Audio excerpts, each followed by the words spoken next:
Okay, we're back. So I had so much fun with the mod patch in last week's video. Modulation, demodulation, which is the process of extracting a signal from a carrier wave in communications technology. That I just kept exploring it afterward and decided it was worth doing a follow-up video using the same patch specifically on tuned sounds. Because although the frequencies present in the formants of a human voice do interact with demodulation in an interesting way, they interact with tuned instruments in kind of a different way, but that's still pretty interesting to explore. To recap quickly, if you didn't watch last week's video, what we're going to do here is send a sound into the channel 1 input of the Modumix. We're going to modulate that sound using a sine wave from the DPO. And then in channel 2 of the Modumix, we're going to demodulate the sound using a sine wave from the other channel of the DPO, but tuned to the same frequency. And this time, since we're using tuned sounds, musical sounds, we're going to go ahead and tune the DPO to them in some fashion. So I'm going to start from 0, as it were, pull all the cables out, and we will go from scratch here. So I have here a reel from Kimathi More featuring Liz Lang playing the cello.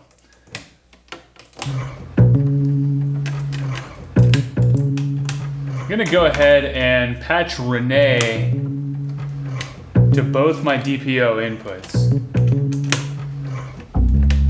but with the current location turned all the way down.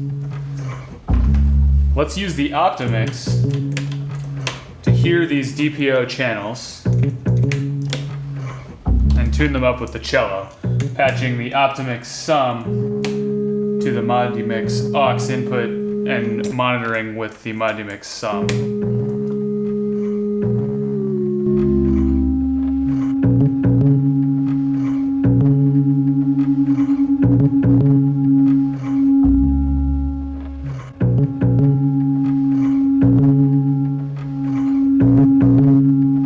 Okay, so now we'll switch to the Modumix channel 2 output for the demodulated sound.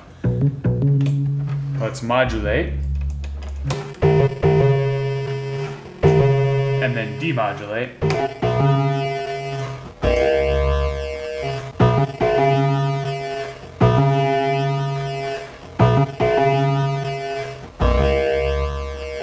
The first thing I've noticed when doing this is that the beating of slightly detuned VCOs has a more dramatic effect when the sound they're modulating is also tuned to that same frequency.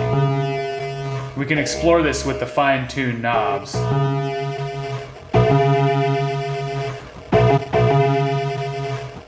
And we can visualize the beating with the yellow phase LED.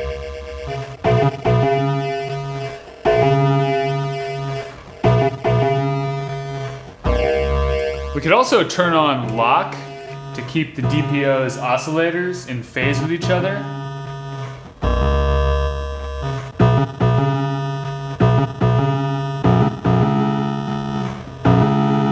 This will make small manual detuning seem jumpier, for lack of a better word.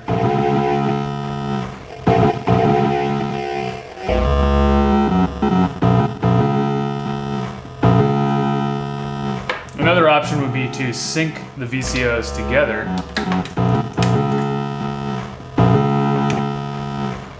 and modulate the frequency of one of them.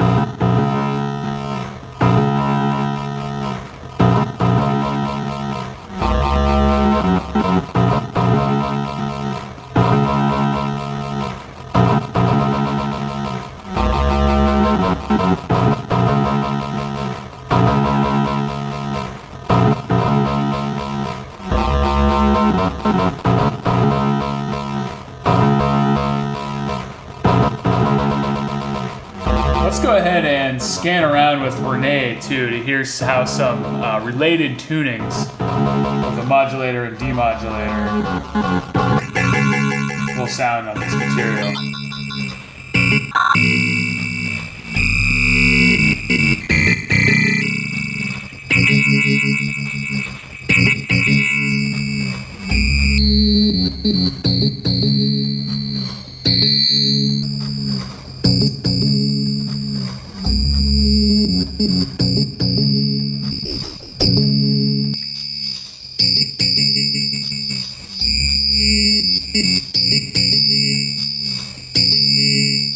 Let's take a moment to listen to the unprocessed sounds so we can remember what we were working with here.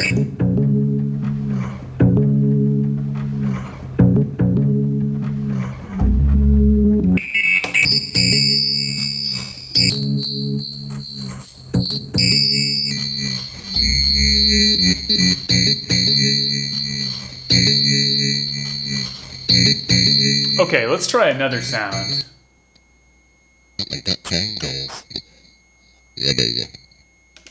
You might recognize that voice. It's our friend Alex, aka Mylar Melodies, playing some piano chords into the Morphagene. Make sure and check out his video on the Morphagene if you haven't already.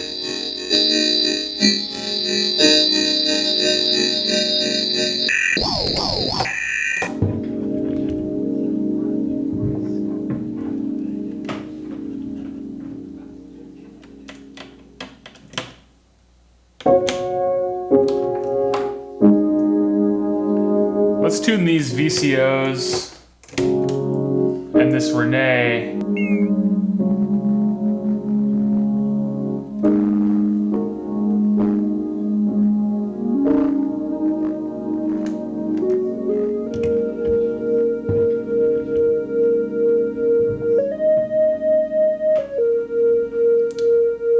Tuning this VCOs and this Renee so that they can play some of the same notes Alex is playing on the piano here.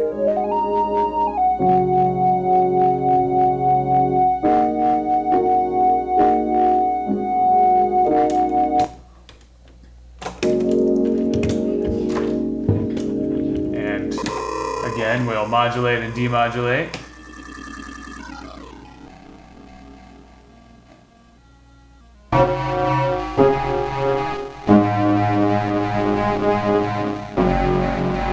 Again, detuning the VCOs and the phase beating that causes has a fairly dramatic effect.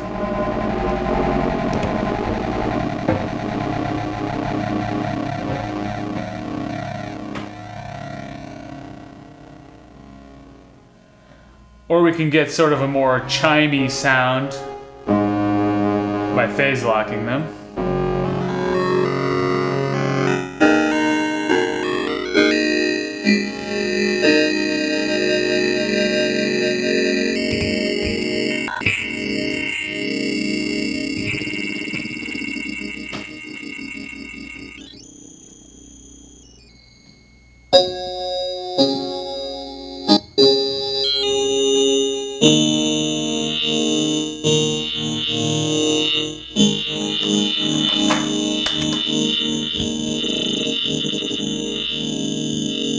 Let's give it a little reverb.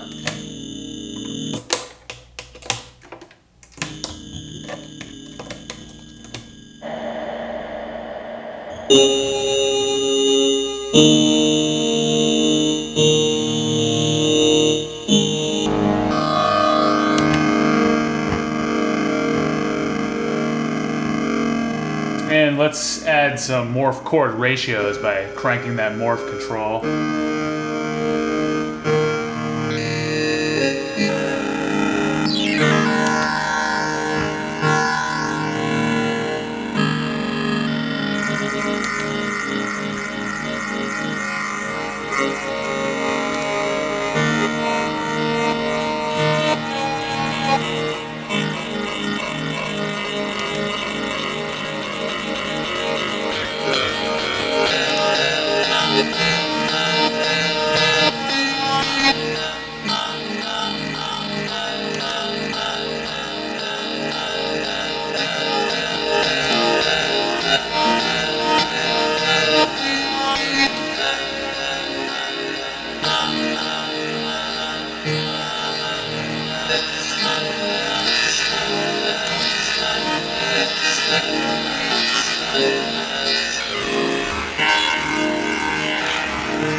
Of course, what we've been doing here is running anything and everything through the Mix, and that's fun. We even spent an office hours live stream running complete songs through it. But this could also be a really fun way to process just a single instrument in a mix, or for special effects and sound design work. I'm finding it to be a really fun way to alter sounds and turn them into sort of an otherworldly version of themselves. The same underlying skeleton, but a whole new set of hues.